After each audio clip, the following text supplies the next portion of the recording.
Hello again, it's Dion from Empower to Change Women's Ministry. Tonight I want to take a look at Genesis 36. Genesis 36 is about the lineage of Esau. We know Esau was Isaac's first son and his brother Jacob. We we know that Esau was robbed of his birthright by his brother Jacob. But if we look at Genesis 36, it tells us about the lineage of Esau. So we want to just look at Esau for a bit, the life of Esau. We know that Esau sold his birthright for a pot of stew, and immediately after selling his birthright, he cursed his birthright because, see, the promise with Abraham was that kings would pass through his lineage. So we know the firstborn son would be in that lineage. So whoever would be, whoever the firstborn son is, Esau, Isaac, they would be in the lineage of Jesus Christ. But because Esau changed the course of his destiny, he fell out of that blessing, even though he was blessed. However, the king did not pass through his lineage. We look at the life of Esau. Esau did everything contrary to what his father or Abraham would have had in store for him, his grandfather Abraham would have wanted for him. See, if we look at their grandfather, he married someone out of his own culture. He went back and married someone out of his own lineage.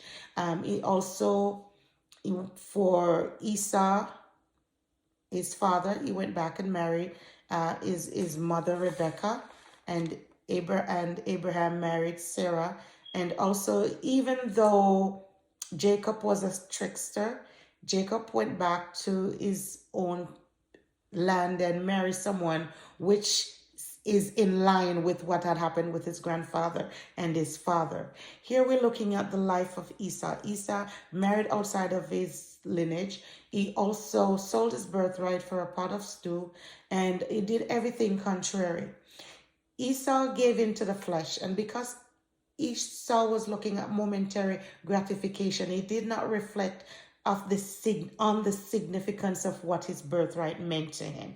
His birthright meant everything, because the firstborn are usually given the blessing. They're usually given the majority of the assets that the father has.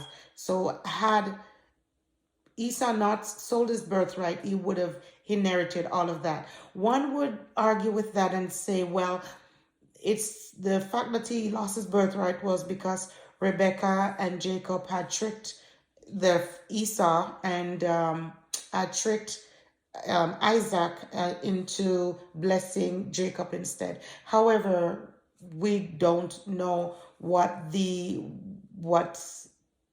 God had in store, because we remembered that he sold his birthright earlier.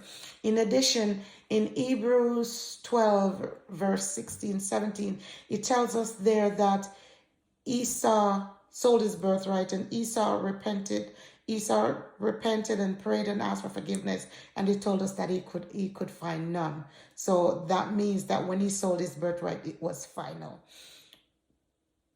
What this is telling us, or what I'm trying to say tonight, is that we ought to be focused. We ought to understand who we are and our purpose. We ought to think and ponder every decisions we make before making them.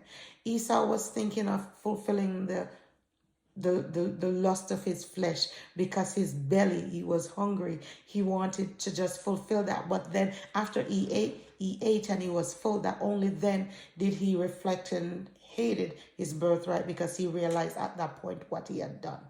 Many of us, we miss out on our blessing because we allow our flesh to take over. We get connected with the wrong people, the wrong friends, the wrong relationships. So therefore, we walk out of the plan of God, because remember, the Bible tells us, I know the plans I have for you. And also the Bible tells us to seek ye first And also it tells us to be anxious for nothing, but in everything seek him and let our requests known. Let us not be like Esau. Let us not allow our flesh to control us. Let us not just act without seeking God first. Let us not act based on how we're feeling, but in everything, let us stop, reflect, and ensure that whatever we are doing, it is in line with our destiny. It is in line with the word of God.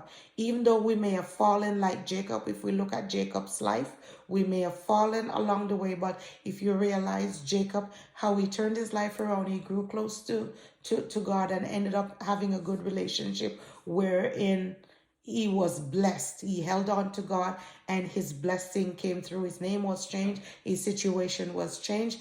And he in turn has gone down in history as the one whose lineage, who is part of Jesus Christ's lineage.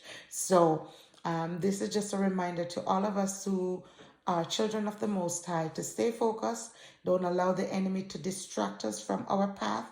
Don't allow the enemy to rob us of our blessing. If you have fallen, just get back up. Get connected.